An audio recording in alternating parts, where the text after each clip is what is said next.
It has been nearly 4 years since investigators found the bodies of Mary and Elwin Crocker Jr. buried in their own backyard. The children's father and other family members were charged in the case. In a court hearing following the arrests, an investigator revealed the horrific treatment of the children. And he did admit that Mary Crocker was in fact kept in a dog kennel, naked, in the kitchen, in the common area of the house, and was zip tied so that she would not get out. We also learned from Mr. Crocker that was a form of punishment.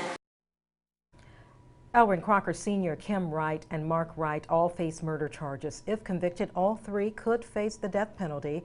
Roy Prater and Candace Crocker have both entered guilty pleas. Both have also agreed to testify for the state when this case goes to trial. WSCV's Brian Ray is joining us live now from Effingham County, where one of the defendants was back in court today. Well, Tina, defense attorneys for Elwin Crocker, the children's father, filed more than 60 pretrial motions, which we heard more of today. But we do know there will be at least 4 more hearings before the trial gets underway.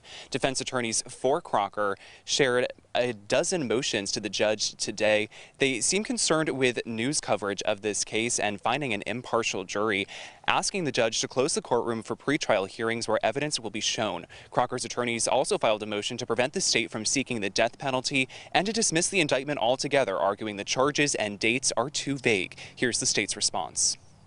The state does not have to allege every single act he committed. We don't have to allege did withhold lunch on this day, did withhold dinner on this day, did lock her in an animal crate for 3 hours on this day. The indictment would be a massive indictment at that point.